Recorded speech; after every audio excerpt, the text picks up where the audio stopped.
रक्षाबंधन हा सण सर्वत्र आनंदात साजरा होतो। विविध राजकीय व्यक्तींना देखील राख्या बांधण्यात आल्या। मात्र कोल्हापुरातील मुख्यमंत्र्यांची लाडकी बहीण बनलेल्या महिलांनी मुख्यमंत्री एकनाथ शिंदे यांच्या कटआउटलाच राख्या बांधून रक्षाबंधन साजरा केला। माजी आमदार राजेश क्षीरसागर यांच्या शिवसेना शिवालय कार्यालयात हा सोहळा पार पडला। मुख्यमंत्र्यांकडून रक्षाबंधनाची ओवाळणी म्हणून प्रत्येक महिलेच्या बँक खात्यामध्ये लाडकी बहीण योजनेचे पैसे जमा होतात।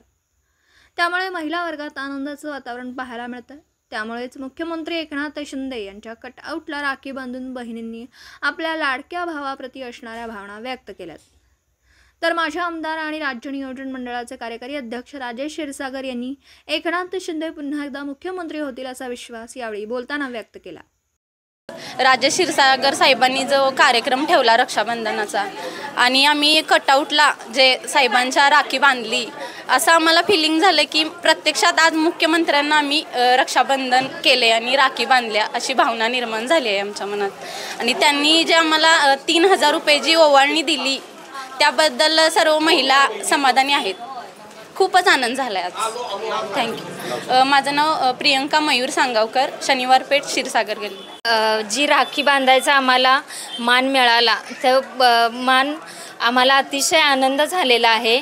आणि जे आम्हाला खात्यावर पैसे जमा झाले त्याच्यामुळं आमच्या महिलांना सर्वांना आनंद झालेला आहे। आणि अशीच आम्हाला त्यांची साथ मिळू दे हीच आम्हाला अपेक्षा आहे। त्यांचं जे कटआउट जरी असलं तरी आम्हाला प्रत्यक्षात साहेबच समोर आहेत, मुख्यमंत्री साहेबच प्रत्यक्षात समोर आहेत अशी आम्हाला भावना झाली। आणि मनातून अतिशय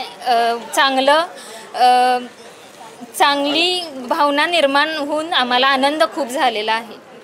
ठीक आहे, तुमचं नाव सांगा। सौ श्यामल चंद्रशेखर तोडकर। सन्माननीय मुख्यमंत्र्यांच्यामुळे आम्हाला देखील मोठं भाग्य लाभलेलं आहे, कारण एवढ्या भगिनी आज आम्हाला या ठिकाणी येऊन राखी बांधतायत। खरं म्हणजे राज्याचे मुख्यमंत्री एकनाथजी शिंदे साहेब यांनी समाजातील प्रत्येक तळागाळातील घटकाला काही नाही काही देण्याचं या ठिकाणी चंग बांधलेलं आहे। आणि खऱ्या अर्थानं म्हणून आजपर्यंत अनेक मुख्यमंत्री होऊन गेले, पहिलेच मुख्यमंत्री असे आहेत की त्यांनी आज प्रत्यक्षात भगिनींच्या अकाउंटवर आज पैसे जमा झालेले आहेत, पर्यंत ही योजना यशस्वीपणे राबवलेली आहे। खऱ्या अर्थानं बहिणींनी या ठिकाणी मोठ्या प्रमाणात आशीर्वाद दिलेला आहे। सन्माननीय मुख्यमंत्री महोदयांनी देखील म्हटलेलं आहे की असाच आशीर्वाद आपला मिळू द्या। ही योजना 3000 रुपयेपर्यंत आम्ही प्रत्येक महिन्याला त्यांच्या अकाउंटमध्ये टाकू। आणि खऱ्या अर्थानं घर चालवताना आज भगिनींना काय मोठ्या प्रमाणात त्रासाला तोंड द्यावं लागतं हे आपल्या सर्वांना माहीत आहे। आणि म्हणून भगिनी असतील, युवक असतील, युवती असतील, ज्येष्ठ नागरिक असतील, या सर्वच घटकातील जनतेला न्याय देण्यासाठी सन्माननीय मुख्यमंत्री नेहमीच अग्रभागी असतात।